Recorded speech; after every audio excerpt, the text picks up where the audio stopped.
This is a diverse and interesting group of people. It's like the dinner party I never knew I wanted to have.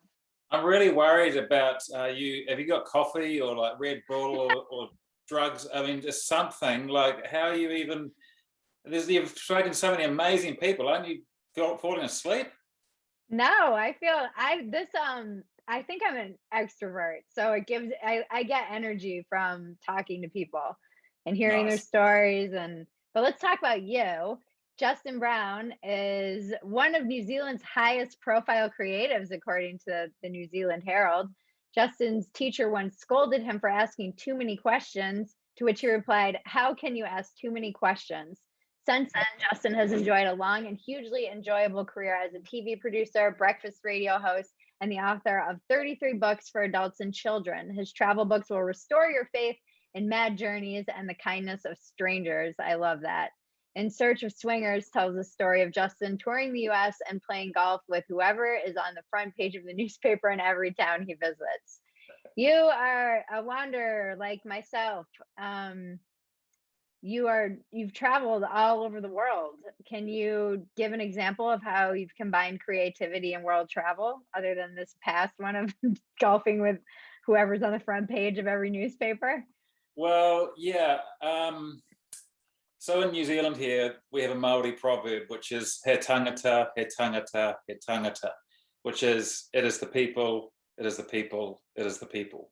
Mm. And all of my travel books, so I've written 3 altogether, but I always want an interesting journey. I don't want to sit in France, eat food, and then say, "Aren't I wonderful? Look at the wonderful food I'm eating," because it's just too boring. So with all of my travel books, I always wanted to do something really interesting. And the one you mentioned, In Search of Swingers, came about because I used to play a lot of golf. And again, golf is about people. All of my journey, my creative journey, has been about people.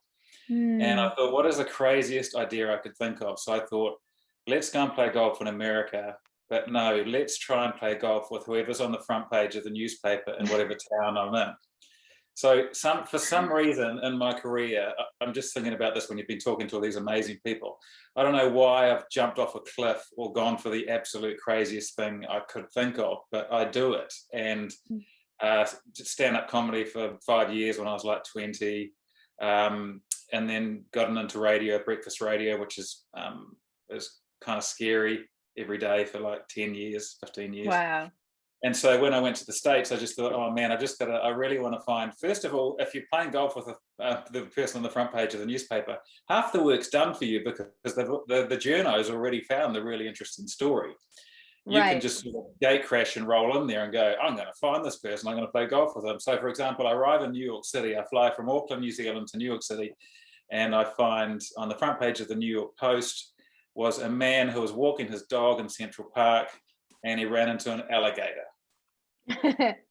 So I'm going, this is my man. I've got to find this guy.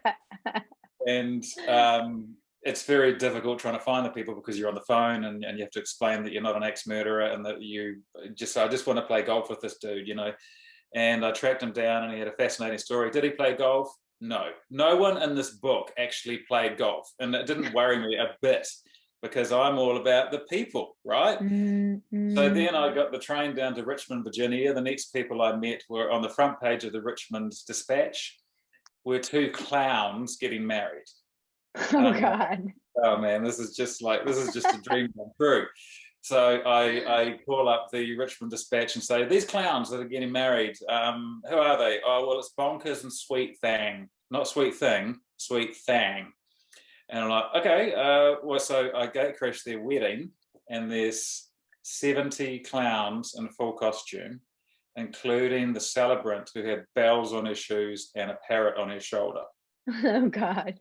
And so this book, In Search of Swingers, which is available online now as an ebook, is really about me meeting just the most amazing Americans and who were just so friendly and no one played golf. Don't give a shit. It's fine. No problem. And then I'm like, where was I? I went down to Beaumont, Texas, and it could be a fairly innocuous story that really interested me. So there was just an old guy who was on the front page of the newspaper because he grew the tallest sunflower in Texas. And I went, okay, well, that's cool. I've got to go and see this guy. And I call him up out of the blue and I say, hi, I'm Justin. I'm a New Zealander. I'm doing this crazy thing. And he says, oh, okay, where are you staying? And I said, the hotel. And he said, well, do you like dogs? And I said, yeah, no problem with dogs. Well, I'm going to be in a brown pickup truck and I'm going to pick you up in half an hour. And we've got 3 dogs in the back. So come and join Mary and myself for dinner. So I go to their house for dinner. 20 minutes later, we're watching David Letterman drinking Dr. Pepper, and I'm just going, this is the coolest thing ever. So that's how I've combined, I guess, creativity with travel. And there were 2 other travel books too. UK on a G-string was where there's no theme here, by the way, In Search of Swingers and UK on a G-string, but it's I was a busker. Do you call them buskers in the States, or do you call them street singers? You know, when you're in the we kind of call them buskers. Some people would call them buskers, but right. Yeah, street performers probably. Well, I just was so I didn't have a big repertoire, so I just decided to become a door-to-door busker. So you have to knock on people's doors and sing to them. And if I sing to you on your doorstep, and you can't not give me money, because I'm standing there going, I just sung your song, Bridget. Come on. Yeah, that's like bullying, like a bit of a bully. Never thought it was bullying. And then so I challenged myself to go around the UK and door-to-door busk in the middle of winter and knock on doors. And I did it. I got to £500, and I had a blog, and I got a bit of a story going, and I was on some TV shows over there, and then came home and wrote the book. So wow. Yeah, the travel must be really interesting for me. And I've been, I just heard your podcast the other day, the really nice one about South Africa. Yeah. And I've been obsessed with Africa and India. And so a lot of my travel was around those sorts of places. Yeah. How did you survive the lockdowns, being as much of a wanderlust as you have? Yeah, well, what happened to me is that when I finished my travel books, I got into writing fiction for kids. Okay. I've got two daughters. But the lockdown, I guess I just accepted it. I just went, well, what am I going to do? I edited a book. My daughters are songwriters, so they would be in the kitchen writing songs and baking. And I'll just be like writing I edited 3 books during lockdown last year. So I just sort of thought, you just have to adapt, adapt or die. So there's plenty of places to see, and when I can get on a plane, I'll be getting on a plane as soon as I can. But at the moment, there's a lot worse things going on than someone not being able to go to Las Vegas or something. Yeah. I think that it's been, it was weird not to go, but it really, for me in the past year, it's been just how adaptable the human is has been so revealed to me. I mean, just the amazing way that everyone pivoted. I'm in recovery. It was like we were online with the 12 steps, before, getting help from our brothers in Italy and Rome, and before it was really even, there was barely any break. It was like the first week that we were in lockdown, and that's just so amazing to me, the resilience and of the human spirit. I agree, but we were very lucky. So one thing about New Zealanders is that we can't be complacent about this, because we've had 3 lockdowns. I think the first was 6 weeks, and then we might have had a couple of weeks, and then recently we had another one. But it's only 5 million people. We live on an island. We're in the South Pacific. If we get it, we're screwed. So we can't be complacent that, oh, look at us, we're doing fine. So yeah, I keep talking to Kiwis about that. I'm like, just going, we're lucky. We're very lucky. Right. But just keep wearing a mask and keep being vigilant. Are they vaccinating down there? Like, is it slowly? Okay. Yeah. I know people always want to compare. They're like, in America, they're like, why can't we be more like New Zealand? I'm like, because they're not even, you can't even compare the two. It's like, no, you can't, and we can't compare to the UK, and we can't compare to France, and we can't compare to Texas. It's just you can't. You just do what's in front of you, Yeah. and for us that means we're very lucky at the moment, but we can't be complacent. Yeah. Yeah. And what did you learn in your lockdown about your creative Hmm. process? Actually, I was quite so I've worked for myself for about 5 or 6 years, and I was actually really proud that I could do it. I went crazy in the sixth week, I've got to say.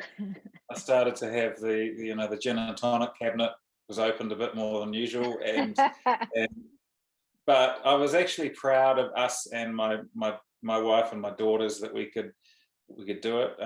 My daughters loved it. I just didn't have to go to school. They were like, you know, but I felt like we could do this, and that we could be resilient in such a shitty time, and be grateful actually just to hang out. We've got the food in the house. We've got a roof on our over our heads, and yeah, I felt like I could. I felt like all of my life I've tried to do things that we become resilient and be Yeah. able to adapt. And I felt like during that time, I wasn't panicky. I tried not to read too much. I tried not to get into the stats and look at the news too much, because I thought, well, look, it's bad. Of course, it's bad, but I didn't want Right. to delve into it too much. But I did find, though, as a fiction writer, it was really difficult to write fiction. I could edit, but I couldn't write. Oh, And I've interesting. read a lot in the Guardian about that recently, that a lot of writers are feeling terrible, and songwriters, because they're going, why can't I write a bloody song? And because there's bigger things going on, and there are people dying. And Right. how can you write a fairy tale? So, Right, right, right. hmm, It does seem sometimes a bit, I have that feeling of you see like the nurses and the doctors and people inventing vaccines and I I'm know, and like, they're I'm doing gonna useful stuff. Teachers are just putting themselves on the front line. Border workers, doctors. yeah, And I'm you like, want to I'm write gonna this? make fun of the news. Well, yeah, I'm gonna write a comedy song, and you're going, okay, you're weird, you know. Yeah, but then I'm reminded that it is important. And as I've been saying and said in my opening remarks, the utility of art and in just Yeah, in changing minds and hearts and also just keeping people entertained while they're locked up. I mean, thank God. One of the big worries when we went into lockdown was that the internet was not going to hold. The infrastructure wasn't enough to have basically the entire world online. yeah, yeah. And think about what a miracle that is. I was just That it thinking, but the one amazing afternoon we had was when The Office, we reenacted the scene with the CPR scene when uh-huh. they're doing the staying alive, staying alive, staying alive. Have you ever seen that scene? No. It's a very, very famous scene from The Office, and we reenacted it and filmed it, and it took us all afternoon. But we just thought it was the funniest thing ever. And well, I didn't, because my kids were taking the piss out of me. But it was one of those. It was a real bonding thing. We just went for it and adapt. Yeah. Yeah.